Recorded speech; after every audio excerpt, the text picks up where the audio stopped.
masih bersama tamu saya, Profesor Amin Subandrio. Ya, beliau adalah Direktur Lembaga Biologi Molekuler Eijkman. Jadi sebuah lembaga negara yang diberi tugas untuk melakukan riset-riset ya, Prof ya. Ya. Prof, sebelum kita lanjut, saya ingin mendapatkan pendapat dari Prof. Menurut saya, kita tadi lihat ya, ada orang yang percaya kalau ini konspirasi atau virus ini adalah man-made atau dibuat manusia, ada yang tidak percaya. Tapi menurut saya, apapun itu, apakah konspirasi man-made atau tidak, ini adalah alam, toh virus itu ada. Ya kan? Ngapain kita bertengkar, ribut gitu, sementara memang ada dan tetap cara mencegahnya dengan protokol ya, Prof ya? Ya, persis. Jadi kita tidak perlu meributkan dia konspirasi atau tidak saat ini.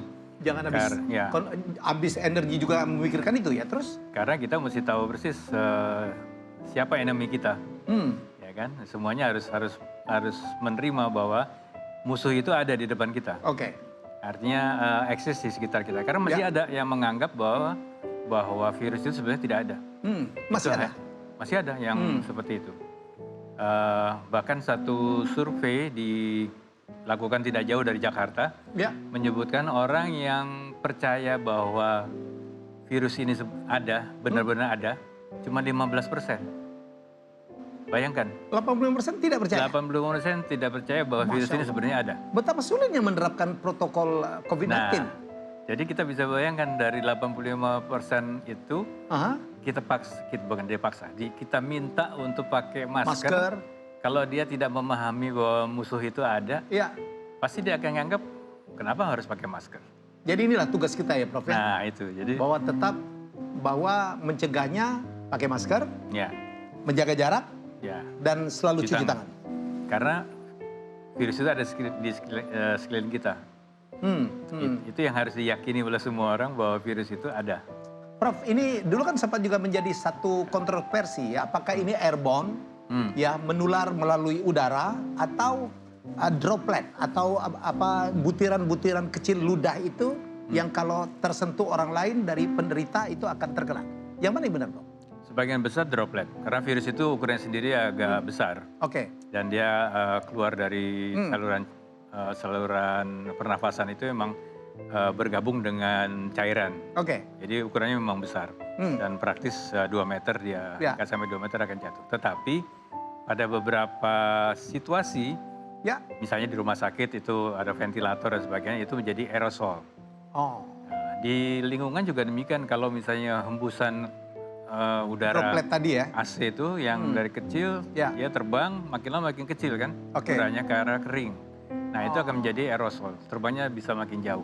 Cukup lama dia bertahan ya di udara terbuka rupanya? Ya, kalau udaranya keras alirannya, itu terjadi di fenomena restoran, rumah makan Cina, kemudian di kantor yang sirkulasi udaranya tetap kan untuk penghematan AC kan pasti ditutup kan.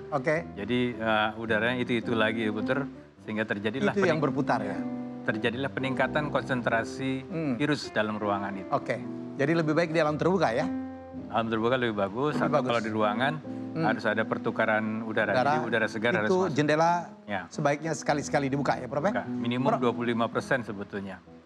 Prof, ini banyak sekali yang saya ingin tahu perkembangan vaksin di Indonesia seperti apa. Sebelum Profesor jawab, kita lihat dulu tayangan berikut ini sudah disiapkan oleh redaksi kami.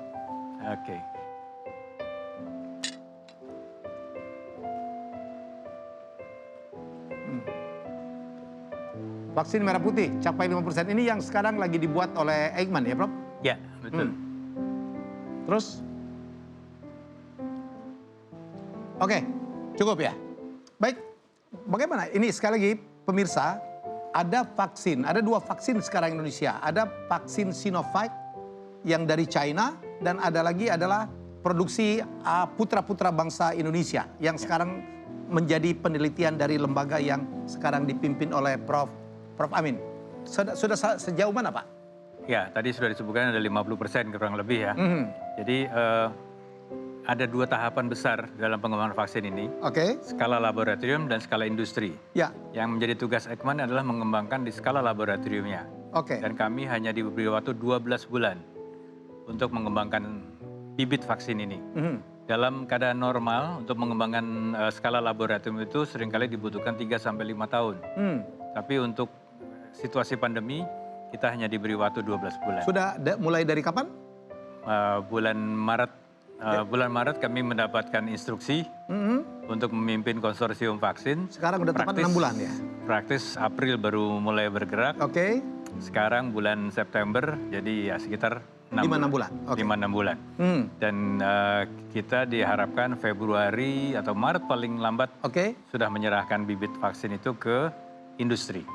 Oh, ya. Oke. Katanya halal ya, Prof?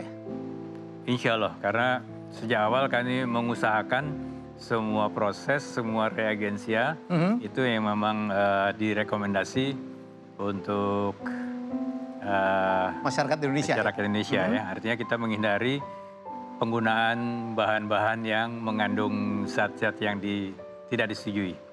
Ya. Terus sekarang ada lagi vaksin yang sedang dikembangkan juga, yaitu Sinovac dari China. Apa bedanya merah putih dan Sinovac?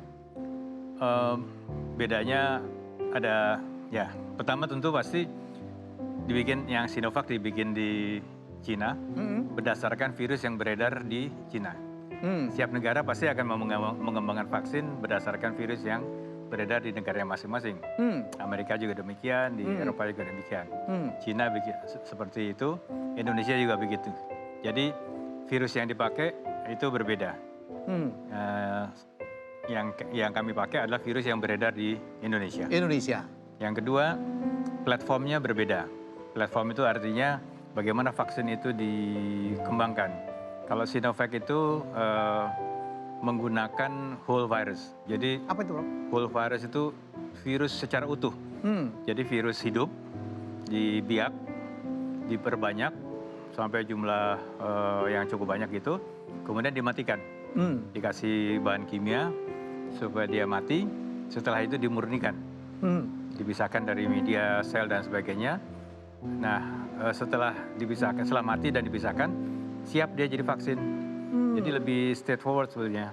Kalau yang merah putih? Yang merah putih kami hanya menggunakan 2 bagian kecil saja dari virus itu. Jadi kita harus mengidentifikasi dulu materi genetiknya, kita perbanyak, kita clone, kemudian kita masukkan ke dalam satu sistem ekspresi namanya, di mana kita akan membuat satu sel itu, selnya harus sel mamalia. Mamalia itu binatang menyusui ya. Agar sel itu yang memproduksi protein yang kita kembangkan. Nah, perbedaan ketiga, tadi sudah sebutkan dia menggunakan whole virus, jadi seluruhannya.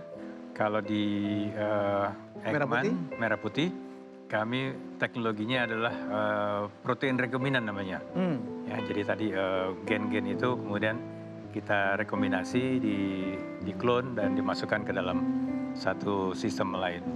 Jadi perbedaannya seperti itu. Jadi kita membutuhkan beberapa step. Dua-duanya sedang berjalan ya, Prof?